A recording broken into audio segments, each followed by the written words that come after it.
Hey guys, this is Jordan here again. It's been a couple months now since I've actually did a recap video on my Fluval Edge 6-gallon Nano Reef. I just wanted to show you guys what has happened in a couple past months and the new additions. I just want to start off and say I appreciate everybody viewing the other video that I made before and giving some feedback on the tank and whatnot. In the other video I explained a lot about the light mod and stuff, so there's a few other things I want to touch base with this video as well. As you can see, there's a bunch of corals that have been added to the tank, as well as an anemone. Everything's starting to go ahead and feel its place now.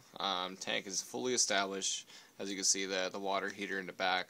Coral and algae is really growing and on the rock and on the tank walls and almost everything inside the tank. So everything is starting to thrive right now.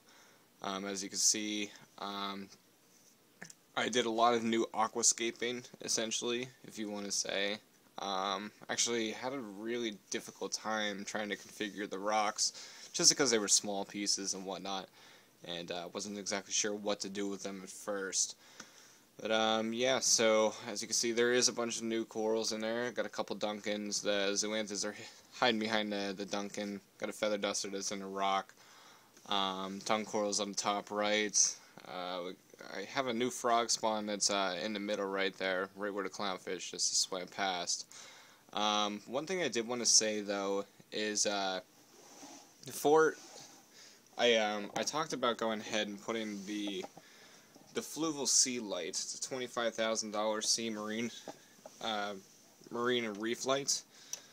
I went ahead and originally took the mesh out of the top of the tank to go ahead and put the light addition on there. However, I did notice that there was a lot of light leakage and there was a lot of spottiness in the back of the tank.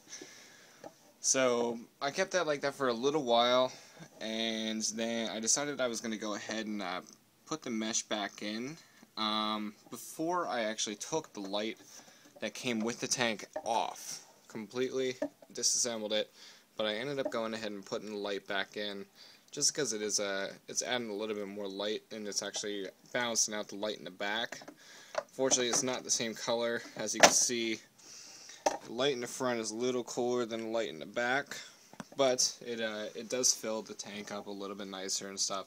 I do think it looks a little bit cleaner as well. But yeah, like I said, this light here I would actually recommend to anybody, as far as anybody who's looking to do a tank setup like this. The only problem is like you wouldn't be able to hide underneath the hood. So I mean, unless you got a problem with basically concealing things, so then this isn't the way to go, obviously. But I mean, it is fully functional. It's got the two different color modes on it as well. You can see it's got the cool blue, and then you can actually see the underneath right there. That's just a reflection of it on the glass. But yeah, like I said, I ended up putting both lights back in just because I liked the effect and I wanted to fill the light up a little bit more. And it definitely gives it a nice cool blue effect too. And even in the back there, just putting the blue on, it adds a little bit different. Like you can actually see how much light leakage there is. But yeah, as far as filling the tank goes, it's like the light does definitely fill the tank up a little bit better. But yeah, so this is just Jordan here recapping again. If you guys have any questions about my tank setup or anything that you would suggest for me, go ahead and leave a comment below, and I'll talk to you guys soon.